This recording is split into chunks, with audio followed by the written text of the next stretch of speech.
Yo les potes, bienvenue dans cette nouvelle vidéo. Nono est avec nous ce soir. Salut Nono. Salut Sacha. Alors Nono, en parlant du match de demain, donc on va faire un petit point. Mbappé est présent à l'entraînement collectif ce samedi. Honnêtement, si on est assez consciencieux, on ne doit pas faire jouer Mbappé demain. Faut que Pochettino comprenne ça. J'aurais bien aimé qu'il le laisse un peu au repos, mais je vois que même contre Reims, on est obligé de le faire jouer. Donc je suis un peu surpris quand même. Alors s'il se blesse demain et qu'après ça emmène une longue blessure, je pense que les critiques ils vont aller de droite à gauche vers lui, mais je pense que lui il s'en fout, hein. Surtout faut faire attention, Reims c'est très difficile à jouer, équipe très défensive, donc attention, attention. Donc Pochettino nous dit: nous sommes contents de son évolution, il a terminé l'entraînement, il sera dans le groupe demain. C'est comme tu disais à l'époque où Zidane mettait Ronaldo sur le banc, bah lui quoi qu'il arrive je pense qu'il mettra Mbappé à tous les matchs, hein. C'est ça qui fait peur, que même contre Reims, tu es dans l'obligation de mettre Mbappé. Et Bah c'est Nono, là que ça devient inquiétant. Nono, même contre une équipe de 5ème division, tu as besoin de Mbappé pour gagner, donc Oui, c'est le problème. Attention, lui, il veut jouer tous les matchs aussi, hein. voilà. Ah, Soyons quand même réalistes. oui mais c'est pas le joueur qui décide, surtout à quelques semaines d'un match contre le Real Madrid. Oui, mais mon cher Sacha, à Paris, c'est les joueurs qui décident. Oui mais mon cher Nono, quand t'as 11 points d'avance et que t'as un joueur qui a une alerte musculaire à quelques semaines d'un match contre le Real, l'entraîneur actuel doit comprendre que des fois que tu rates un match c'est pas grave. Je suis d'accord avec toi, Sacha. Je charrie un peu, hein. Je suis d'accord avec toi. Alors Xavier Simons, Edouard Michou et Lucas Lavallée dans le groupe pour Reims, donc les jeunes continuent à être dans le groupe, c'est une bonne nouvelle. Donc on enchaîne avec le dossier Tanguy Ndombele, Nono. Les représentants de Tanguy Ndombele sont à Paris à l'heure actuelle, les négociations se poursuivent entre le Paris Saint-Germain, Tottenham, son entourage et ses agents. La venue du joueur des Spurs est souhaitée par Kylian Mbappé et Presnel Kipembe. Pochettino échange aussi avec lui. Honnêtement, à ton avis, ça va se faire, ça va pas se faire, il y aura un échange, Paris va céder et va prendre son salaire en charge à 100%, il reste 9 jours maintenant, ton avis là-dessus? Je vais peut-être te paraître optimiste. Pour moi, ça va se faire. Parce qu'ils ont remarqué le besoin urgent qu'il fallait au milieu de terrain. Est-ce qu'il apportera ce qu'on veut? Je pense que par rapport à ce qu'on a, il y aura une nette amélioration. Et puis après, il faut voir. S'il se révèle vraiment à un haut niveau, il faudra peut-être penser à l'acheter. Alors non, j'avais une question à te poser parce que moi, il y a tellement de gens qui comprennent pas grand-chose au foot que je réponds même plus. J'ai vu des messages sur les réseaux sociaux en disant, vu le nombre de milieux de terrain qu'on a à disposition, on va chercher Ndombele. Mais est-ce qu'ils ont vu les milieux de terrain qu'on a actuellement? Est-ce qu'ils ont vu leur niveau? Je crois, je vais peut-être être méchant, mais je crois qu'ils comprennent rien au ballon. Est-ce que Herrera, Paredes, Danilo, pour eux, c'est suffisant pour jouer le haut niveau en Ligue des Champions? S'ils pensent que oui, écoute, on n'a pas la même notion du football. Qu'est-ce que tu veux que je te dise, hein? Alors c'est De marrant. toute façon, c'est toujours pareil, la critique est facile. Alors c'est marrant, il y a quelqu'un qui a répondu comme toi, hein. Et l'autre lui a répondu, oui mais alors pourquoi Conte et Tottenham et Mourinho n'en ont pas voulu? Parce qu'ils rentraient pas dans leur système. Et peut-être que le mec, là-bas, ça lui convenait pas. Mais pour moi, il a un gros potentiel. Et maintenant, je te dis, c'est toute une question d'état d'esprit. S'il vient avec un bon état d'esprit, ça sera très positif. Par contre, s'il fait ce qu'il a fait dans les autres clubs, là, ça devient délicat et tu te retrouves avec un autre problème. On verra dans les prochains jours si ça se fait. En tout cas, aujourd'hui, Nono, Zlatan Ibrahimovic, ancien joueur du Paris Saint-Germain, a encore dégainé et parlé sur le Paris Saint-Germain. Il vient de faire, il y a quelques minutes, une information à l'équipe. Donc je vais te donner les meilleurs extraits, Nono, et tu réagiras après. Donc écoute bien. Donc Zlatan Ibrahimovic à l'équipe il y a quelques minutes, hein. Si j'ai aidé le PSG à grandir, oui, à 100%. Chaque jour, j'ai travaillé, j'ai apporté les choses auxquelles j'étais habitué à la Juve ou au Milan. Je ne me suis pas adapté au PSG, c'était le contraire. C'est le PSG qui s'est adapté à moi. Le PSG voulait arriver au plus haut niveau sur le terrain et en dehors, mais il y avait énormément de choses à faire. Je suis fier de me dire que j'étais là au début et de voir où il est arrivé aujourd'hui. C'était fantastique. Alors il poursuit, hein. Sur Mbappé, l'avenir de Mbappé au Paris Saint-Germain ou ailleurs, ça dépend de ce que Mbappé veut, ce qu'il pense. Moi, j'y serais allé au Real Madrid. Mais si je suis le PSG, j'essaierai de le retenir. C'est lui qui décidera. Mbappé m'a demandé et je lui ai dit à ta place, j'irai au Real Madrid. J'ai joué dans différentes équipes et pays. C'est comme ça que j'ai grandi. Jouer chez toi toute ta carrière, c'est plus facile. Si tu vas dans d'autres jardins, c'est une aventure et c'est plus difficile. Je suis habitué à avoir un gardien qui est numéro 1 et qui est toujours le même. Alors sur Donnarumma, Navas, il dit... Et sur Donnarumma, il n'y a pas à discuter, c'est le plus fort du monde. Et basta. J'ai joué avec lui, je sais de quoi je parle. Alors à moi aussi, la France me manque. J'y ai passé de très belles années. Ce n'était pas facile, mais c'était fantastique. J'ai beaucoup appris. Je suis fier de ce que j'ai fait. C'est un pays fantastique.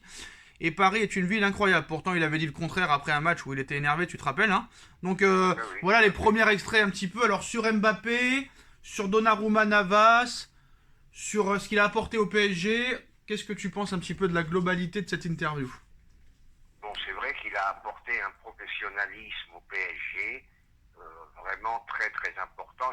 C'est vrai qu'il a fait grandir le club. Le mec, après sa carrière au PSG, qu'est-ce que tu veux qu'on dise? Il a marqué une tonne de buts, il était décisif. Le seul problème avec Zlatan, et c'est ce qui m'ennuyait, c'est qu'on arrivait au très très haut niveau, et là il n'existait plus. C'est le seul petit couac avec lui. Autrement, il n'y a rien à dire. Bon, à part quelques 2 ou 3 sorties où il a déliré un peu, style la France est un pays de merde, etc., etc. Je pense que sur l'ensemble de sa carrière au PSG, on peut dire que du bien. Mais comme je te dis, quand le niveau s'est élevé en Ligue des Champions, on a vu que c'était un grand footballeur, mais c'était pas un très très grand footballeur. Alors sur le dossier Mbappé, Nono, ta réaction quand il lui dit ça dépend de ce que Mbappé veut, ce qu'il pense, moi j'y serais allé, mais si je suis le PSG, j'essaierai de le retenir. C'est lui qui décidera. Moi je lui ai conseillé d'aller au Real. Oui, mais là tout le monde peut dire ça. Là, Zlatan, il n'a rien inventé. Bien sûr que c'est Mbappé qui va décider. Bon, c'est vrai que de changer de club, ça peut faire du bien. Maintenant, un joueur qui fasse toute sa carrière dans le même club, il n'y en a plus beaucoup. Les Maldini et compagnie, ça n'existe plus. Et les Léo Messi, bien sûr. Donc voilà. Bon, après, c'est des portes ouvertes, ce qu'il dit. C'est bien sûr que c'est Mbappé qui va décider, ça c'est officiel. Et le PSG, bien sûr, va tout faire pour le garder. Donnarumma, meilleur gardien du monde selon lui et meilleur que Navas.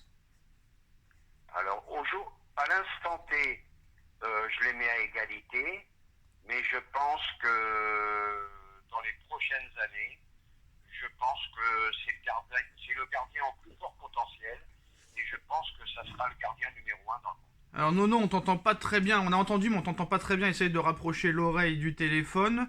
Donc je pense qu'on a compris. Tu les mets à égalité pour l'instant, mais dans les prochaines années, ce sera Donnarumma qui passera devant, vu qu'il est plus jeune que Navas, c'est normal. De toute façon, il y a de grandes chances que Donnarumma soit titulaire contre le Real Madrid, vu que Keylor Navas, lui aussi, va partir avec le Costa Rica pour les prochains matchs de Coupe du Monde, avec les Marquinhos et Paredes et Di Maria et compagnie. Donc Donnarumma jouera les prochains matchs à 100% avec le PSG. D'ailleurs, PSG Real, Nono, tu mettrais qui en gardien?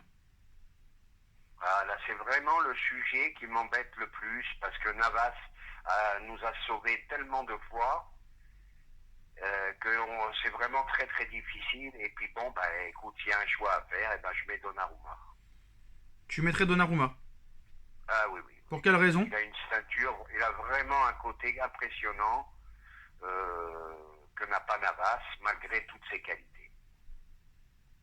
Très bien, très bien. Donc apparemment, les prochaines heures, des médias à Doha ont essayé un petit peu de regarder la tendance sur Zidane au Paris Saint-Germain. Donc pour beaucoup, l'arrivée de Zidane à Paris ne fait plus guère de doute. Les dirigeants parisiens ont bien décidé à tourner la page Pochettino en fin de saison.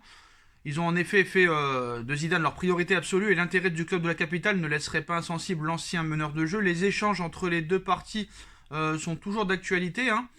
Et Zidane est donc attendu pour devenir le nouvel entraîneur du Paris Saint-Germain. Donc récemment, ESPN, on en avait parlé, Nono, assurait d'ailleurs que le vestiaire du Paris Saint-Germain était convaincu de l'arrivée du Français, une perspective qui n'est pas pour lui déplaire ni aux joueurs parisiens. Alors l'arrivée de Zidane est d'ailleurs vue comme un argument supplémentaire pour convaincre Mbappé de poursuivre l'aventure à Paris. Si la tendance va toujours à un départ au Real Madrid en fin de saison, l'ancien monégasque s'interroge toujours. L'idée de prolonger pour une durée très courte de 2 ans faisant son chemin, il en est de même du côté de Doha. Donc Mohamed bin Hamad bin Khalifa Al Thani, le frère de l'émir du Qatar, a en effet publié une photo aujourd'hui sur laquelle Zidane prend la pose aux côtés de Mbappé et son père, semblant convaincu de leur prochaine association. Alors il nous dit « Paris est une ville magnifique », a-t-il écrit, hein. C'est un coutumier du fait, hein. Cet été il avait été l'un des premiers en annonçant à sa manière l'arrivée de Léo Messi, comme nous on le fait depuis plus d'un an maintenant, hein. Et il avait dû d'ailleurs faire de même cet automne, en considérant l'arrivée de Zidane comme acquise, quand il y avait des rumeurs comme quoi Pochettino pouvait partir, donc forçant les propriétaires du PSG à expliquer que ce journaliste-là n'avait aucun rôle chez le Paris Saint-Germain. Donc maintenant Nono, peut-être Zidane à Paris, peut-être Ndombele à Paris, peut-être Paul Pogba à Paris. Ce sont tous des joueurs qui sont appréciés par Mbappé. Là honnêtement, Paris fait tout son possible pour essayer de le prolonger, en plus de lui proposer un salaire énormissime. Mais à l'heure où on parle, je pense qu'honnêtement, il y a peu de chances pour qu'ils y arrivent, hein. C'est de la communication, Sacha. Malheureusement, j'ai peur que ça soit trop tard. Il fallait s'occuper du cas de Mbappé bien avant. Comme j'ai dit dans plusieurs vidéos, lui donner les clés du camion à lui, pas à Neymar. Voilà, donc les erreurs, on va les payer. J'espère me tromper, mais pour moi, à moins d'un renversement de situation, pour moi, Mbappé sera un joueur du Real l'été prochain.